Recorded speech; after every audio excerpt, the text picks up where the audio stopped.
Doctor Priyanka కేసుకు సంబంధించి త్రవ్వుతున్న కొద్దీ కొత్త విషయాలు బయటపడుతున్నాయి. ప్రసాద్ ఆదిత్య మాల్పై తీవ్ర ఆరోపణలు చేశారు ప్రియాంక ఫ్రెండ్ ఉమేష్. ఘటన జరిగిన తర్వాత మాల్ సిబ్బంది ఎలాంటి సాయం చేయలేదంటూ ఆవేదన వ్యక్తం చేస్తున్నారు. కనీసం దగ్గరకు వచ్చి చూడలేదు, పరామర్శించలేదు అంటున్నారు. మమ్మల్ని రోడ్డు పైన వదిలేశారు, తర్వాత వేరే వాళ్ళు వచ్చి మాకు సాయం చేశారు అంటూ ఉమేష్ చెప్తున్నారు. 6 రోజుల క్రితం ప్రసాద్ ఆదిత్య మాల్లో ప్రియాంక ఉమేష్ వెళ్తున్న స్కూటీని ఒక కారు ఢీ కొట్టడం, కారులో దుష్యంత్ జోసెఫ్ అనే 2 యువకులు ఉన్న విషయం మనకు తెలిసిందే. ఆ ఘటనలో ప్రియాంక చాలా తీవ్రంగా గాయపడి బ్రెయిన్ డెడ్ అవ్వడం చూస్తున్నాం. కొన ఊపిరితో కొట్టుమిట్టాడుతున్నటువంటి పరిస్థితి ప్రియాంక. మరోవైపు తన ఫ్రెండ్కి కూడా చాలా తీవ్ర గాయాలయ్యాయి. ఈ నేపథ్యంలో ఉమేష్కి కూడా ఉమేష్ అక్కడ ఉన్నటువంటి పరిస్థితిని ఎలా చెప్తున్నారో ఒకసారి అతని మాటల్లోనే మనం చూద్దాం. ముందుగా ఉన్నారండి, కానీ వాళ్ళు వచ్చి కార్ అయితే మరి మాల్ నుంచి వచ్చిన ఒక కార్ ఆగింది. బయట నుంచి వచ్చిన కార్ అయి ఉంటుంది, మాల్ నుంచి వచ్చింది. మాల్లో నుంచి వచ్చిన కార్ మీ బ్యాక్ అండ్ తర్వాత వచ్చిన కార్. అవును, అంటే ఆ గేట్ని ముందుకు నెట్టడం లేదు, గేట్ని ఆపాలనే ప్రయత్నం చేయడం మీరు అబ్జర్వ్ చేశారా? అదైతే అబ్జర్వ్ చేశానండి. గేట్ ఆపడం అబ్జర్వ్ చేశాను. జనరల్గా మాల్లో ఇప్పుడు గేట్స్ అనేది ఆపడం అనేది ఎప్పుడు నేను చూడలేదు. అంటే చూసినా కానీ గేట్ క్లోజ్ చేయరు, సెక్యూరిటీ సిబ్బంది అడ్డుకుని ఒకరి తర్వాత ఒకరిని అయితే చూశాను. మరి ఆ సమయంలో గేట్ క్లోజ్ చేశారనేది నేను గమనించాను. అది మరి నాకు పోలీసులు చెప్పాలండి. మాల్ సిబ్బంది చుట్టూ నుంచి సో మనం చూస్తున్నాం. ఇప్పుడు మాల్ సిబ్బంది వ్యవహరించిన తీరు మీద కూడా కొన్ని విమర్శలు వస్తున్నాయి.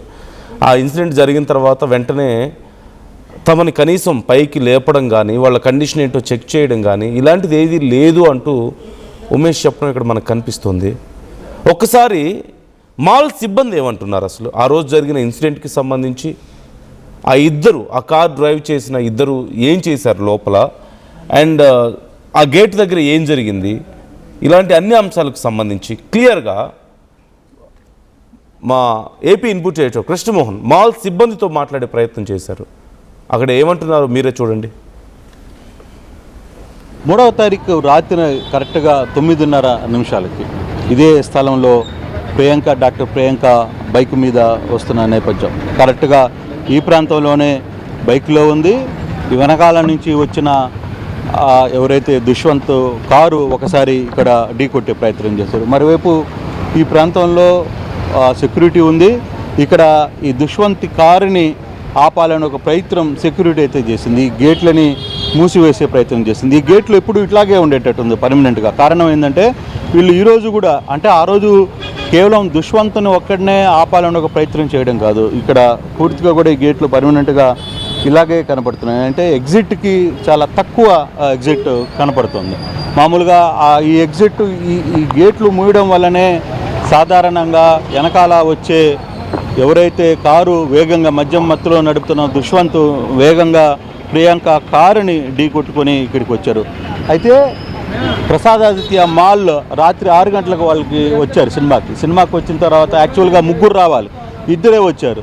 2 వచ్చిన తర్వాత వాళ్ళిద్దరూ ఇలాగే కారులో వెళ్తున్న ఒక బైక్, సేమ్ బైక్లో ఏ విధంగా వెళ్తున్నారో అలాగే వెళ్ళే టైంలో వెనకాల కూడా ఇలాగే కారు వచ్చింది. కారు వచ్చి ఒకసారి ఇక్కడ ఢీ కొట్టింది, తర్వాత ఇక్కడ ఢీ కొట్టింది.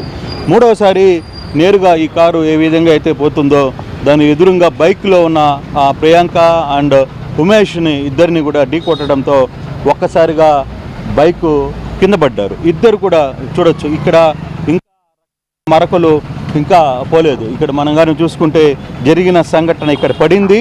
కారు నేరుగా ఈ ప్రాంతం నుంచి లెఫ్ట్లకి తిరిగే ప్రయత్నం అయితే చేశారు. కారు ఇక్కడి నుంచి నేరుగా ఇలాగే వచ్చింది. ఇప్పుడు కారు ఏ విధంగా వస్తుందో కారు అలాగే ప్రాంతంలో వచ్చి వేగంగా ఇక్కడ మరోసారి ఇక్కడ ఇద్దరు డాక్టర్లకి వెనకాల కొట్టడంతో వాళ్ళు కింద పడిపోయారు. కింద పడిన తర్వాత ఈ రక్తపు మరకల దగ్గరే దుష్యంత్ నడుపుతున్న కారు ఒక్కసారిగా వేగంగా వాళ్ళ మీదకి వెళ్ళిపోయింది. వాళ్ళ మీదకి వెళ్ళి అతను తిరిగి కనీసం ఆగకుండా కూడా నేరుగా ఈ సందులో నుంచి ఇలాగూ నేరుగా వచ్చి ఇక్కడ ఎడమ సందులో నుంచి నేరుగా బయటికి వెళ్ళిపోయాడు. ఇక్కడ నుంచి వెళ్ళి లెఫ్ట్లో మళ్ళీ వెళ్ళిపోయే ప్రయత్నం అయితే చేశాడు. వేగంగా చాలా అత్యంత వేగంగానే చాలా చాకచక్యంగా ఈ రోడ్లోకి వెళ్ళిపోయాడు. మాలు పక్కనున్న సందులో నుంచి వెళ్ళిపోయి ఇక్కడి నుంచి పారిపోయే ప్రయత్నం అయితే దుష్వంత్ అండ్ జోసఫ్లు చేశారు. ఇద్దరు కూడా వేగంతో వెళ్ళిపోయి నేరుగా అక్కడి నుంచి మళ్ళీ రైట్ తీసుకొని ఇక్కడి నుంచి పారిపోయే ప్రయత్నం అయితే చేశారు. బేసిక్గా ఇక్కడ ఎటువంటి సీసీ కెమెరాలు లేవు. ఒక మాల్, ఇంత పెద్ద మాల్ కట్టారు ఇక్కడ. ఈ ప్రాంతంలో ఎక్కడ చూసినా సీసీలు ఉండాలి మాల్. కాకపోతే దీనికి సంబంధించిన సీసీ ఫుటేజ్ని మాత్రం పోలీసులు ఎక్కడ ఇచ్చిన పరిస్థితి లేదు.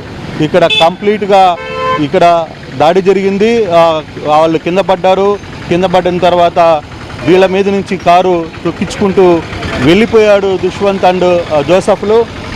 ఇక్కడ అక్కడ చూస్తున్న సెక్యూరిటీ గార్డ్స్ నేరుగా పరిగెత్తుకుంటూ వచ్చి ఇక్కడ మాట్లాడే ప్రయత్నం అయితే చేశారు.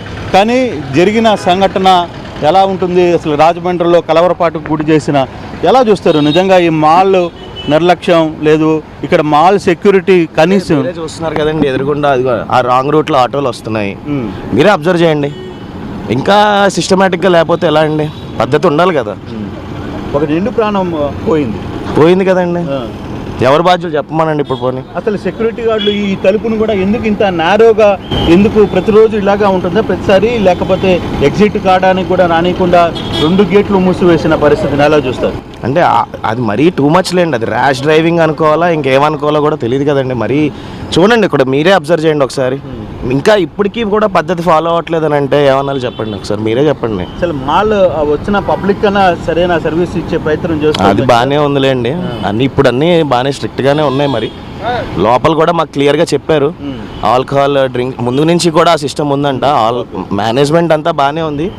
ఈ రాజమండ్రి జనాలు కూడా కొంచెం అర్థం చేసుకుని అందరికీ సహకరిస్తే బాగుంటుందని నేను కోరుకుంటున్నాను.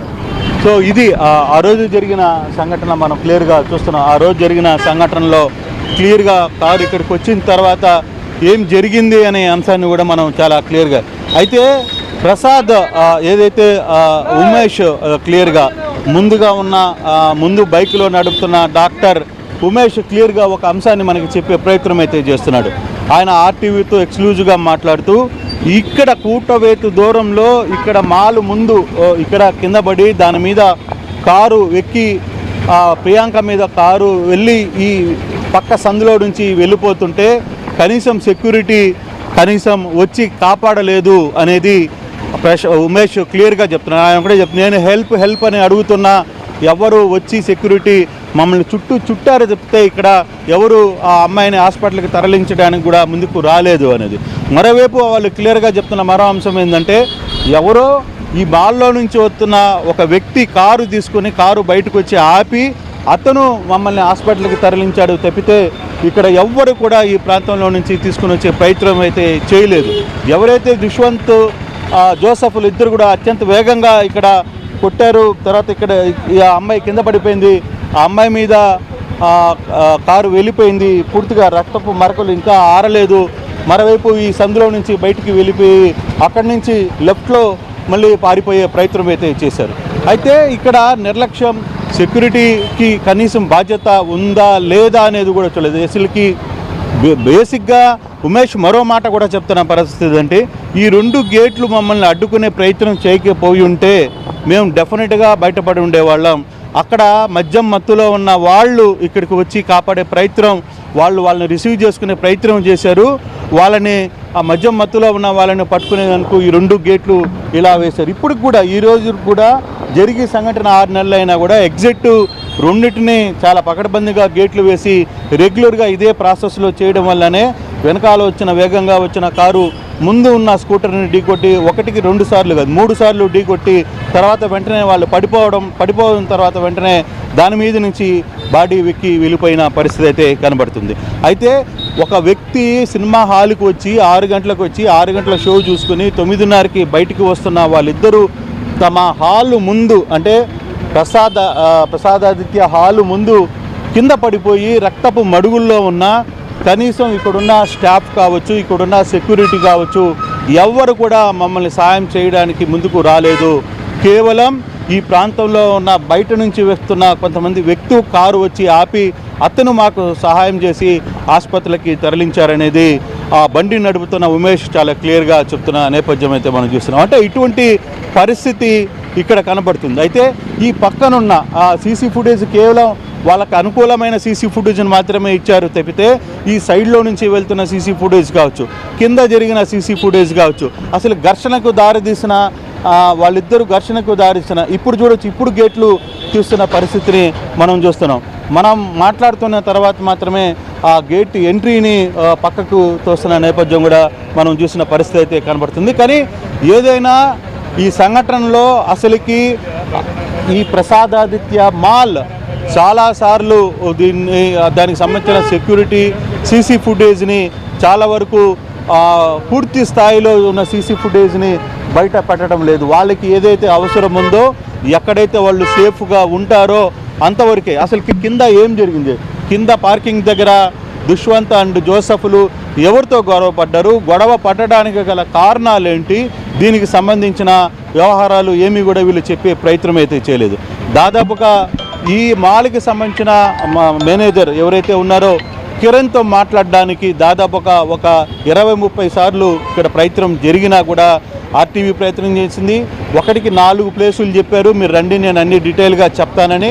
ఆయన ఇప్పటి వరకు కూడా ఫోన్ ఎత్తే ప్రయత్నం చేయలేదు. అంటే ఎక్కడో ఈ ఆదిత్య మాల్ జనరల్ మేనేజర్గా పనిచేస్తున్న వ్యక్తి ఈ వ్యవహారాన్ని దాచే ప్రయత్నం కూడా చేస్తున్నారు. సీసీ ఫుటేజ్కి సంబంధించి పూర్తి సమాచారాన్ని దాచేసే ప్రయత్నం అయితే చేశారు. దీని వెనకాల ఒక పెద్ద ప్లాన్ ఆఫ్ యాక్షన్ ఉంది. అంటే ఎవరికి సేఫ్గా ఉండాలో, ఎవరు సేఫ్ గార్డ్ని చేయాలో ఆ దిశగా సేఫ్ గార్డ్ని చేశారు. ఒక మాల్ ముందు కనీసం ఒక వ్యక్తి కింద పడిపోయి రక్తం మడుగులో ఉంటే కనీసం ఇక్కడున్న సెక్యూరిటీ కూడా వాళ్ళని కాపాడే ప్రయత్నానికి ముందుకు రాలేదు అనేది సాక్షాత్తు ఆ బండి నడిపిన డ్రైవర్ ఎవరైతే ఉన్నారో, బైక్ నడిపిన ముందు బైక్లో సీట్లో కూర్చుని నడుపుతున్న మెడికో ఉమేష్ చాలా క్లియర్గా, సాయి ఉమేష్ చాలా క్లియర్గా ఆర్టీవీతో చెప్పిన పరిస్థితి. అటువంటి పరిస్థితులు ఈ ప్రసాదాదిత్య మాల్ దగ్గర ఉన్న నేపథ్యం అయితే మనం చూస్తున్నాం. మరి ఇన్వెస్టిగేషన్ స్టార్ట్ అవుతుంది. మరి పోలీసులు ఏ విధంగా దీని మీద రియాక్ట్ అవుతున్నారో చూడాలి. రాబోయే రోజుల్లో దీనికి కస్టడీ పిటిషన్ కావచ్చు, లేకపోతే రిమాండ్ కావచ్చు, ఏ విధంగా పిటిషన్లో ఏ వాస్తవాలు చెప్తారో అనేది చూడాల్సిన పరిస్థితి అయితే మనకి కనబడుతోంది. ఏం కొన్నావురా? అమ్మకి 10, అత్తమ్మకి 6, అమ్మమ్మకి 4 కేజీలు చీరలు మావా. అబ్బో, ఇక్కడ కేజీ చీరలు కొంటే 1/2 కేజీ చీరలు ఫ్రీ అంట. Churidar, men's wear, kids wear 1+1, 2+1 మస్తు ఆఫర్లు ఉన్నాయి. మరి ఇంకా మాంగళ్య ఆషాఢం కేజీ సేల్ అంటే తెలుసు కదా. మాంగళ్య షాపింగ్ మాల్ కేజీల్లో సేల్, టన్నుల్లో ఆనందం.